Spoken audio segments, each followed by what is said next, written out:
Is Urdu an imported language? क्या उर्दू निर्यात करी हुई जुबान है?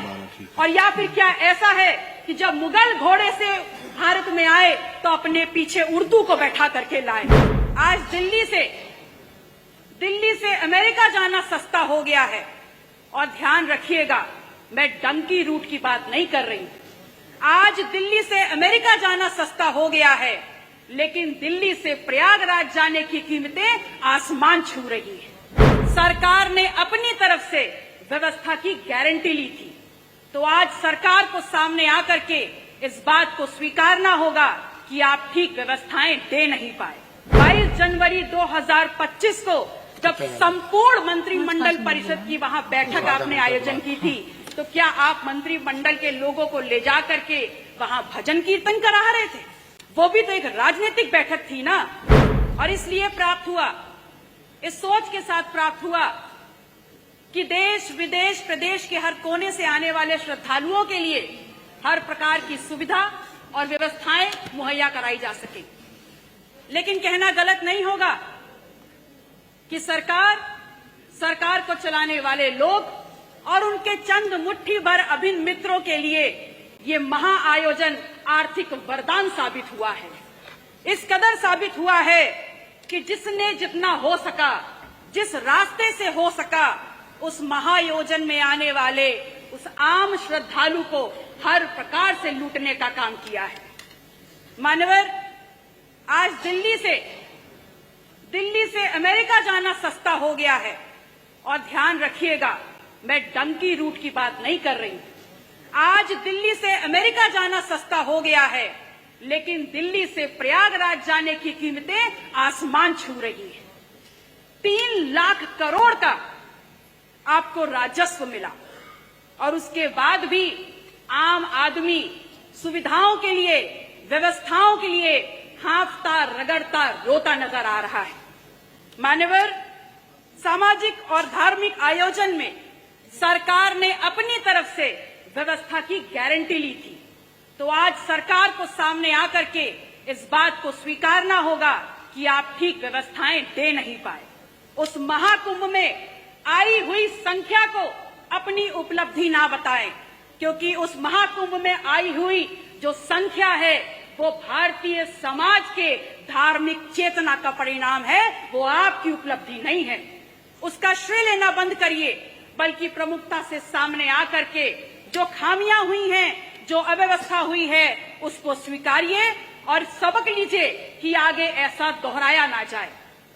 मानवर, समता समरसता के तथाकथित संदेश के साथ इस महाकुंभ का आयोजन सरकार ने किया, और सरकार इतनी निरंकुश हो गई, सरकार का प्रशासनिक अमला इतना निरंकुश हो गया कि आपने तमाम नियमों को धता बताते हुए वीआईपी कल्चर खेलना शुरू कर दिया, और इस कदर उसको आगे बढ़ा दिया कि वहां पर वर्गीय विभेद के कारण अव्यवस्था और वहां पर भगदड़ की भेंट चढ़ गया।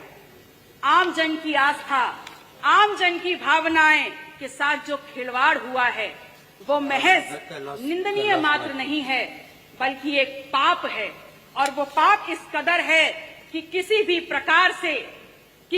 प्रकार से स्वयं मां गंगा भी उसको नहीं धो पाएंगी।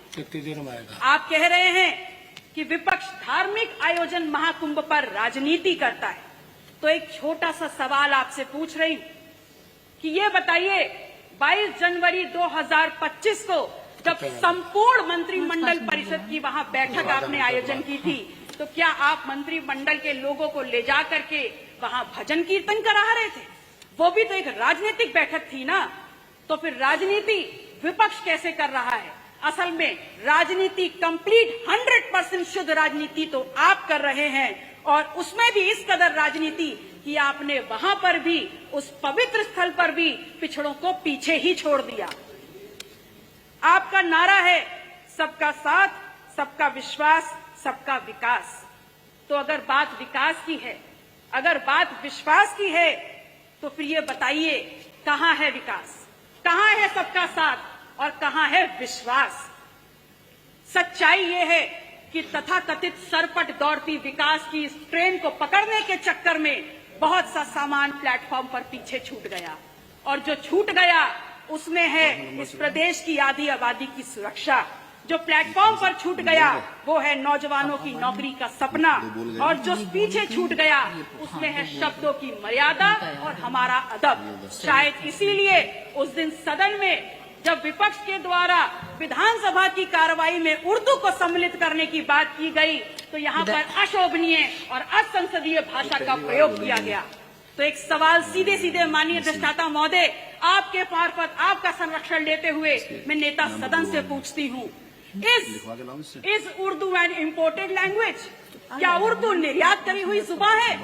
और या फिर क्या ऐसा है कि जब मुगल घोड़े से भारत में आए तो अपने पीछे उर्दू को बैठा करके लाए? विधायक जी, 5 मिनट हो गया। धन्यवाद। माननीय अध्यक्ष जी, 1 मिनट और। माननीय अध्यक्ष जी, मैं सिर्फ इतना कहना चाहती हूँ कि महामहिम राज्यपाल ने हालांकि थोड़ा ही भाषण पढ़ा, पर मैंने देखा हर छोर पर भारत प्रथम स्तर पर है। बड़ी प्रसन्नता हुई और अगले ही पल ये भी समझ में आ गया कि माननीय राज्यपाल महोदय की क्या गलती है, वो तो बहुत दूर से आई हैं। असल में उनको जो झूठा सच्चा लिख के दे दिया गया उन्होंने पढ़ने का काम किया। अगर सच्चाई समझना चाहते हैं तो समझ लीजिए कि एनसीडब्ल्यू के 2024 के आंकड़ों में उत्तर प्रदेश यदि फर्स्ट है तो महिला के ऊपर और अपराधों में फर्स्ट है। अगर फर्स्ट है तो बाल यौन शोषण के मामलों में फर्स्ट है। कल प्रदेश के मुखिया जब सदन में बात कर रहे थे तो कुंभ में हुई दुर्घटना पर षड्यंत्र की उन्होंने एक तरफ इशारा किया। उन्होंने बताया कि खिलाफ साजिश हो रही है उनकी सरकार के और उनके खिलाफ।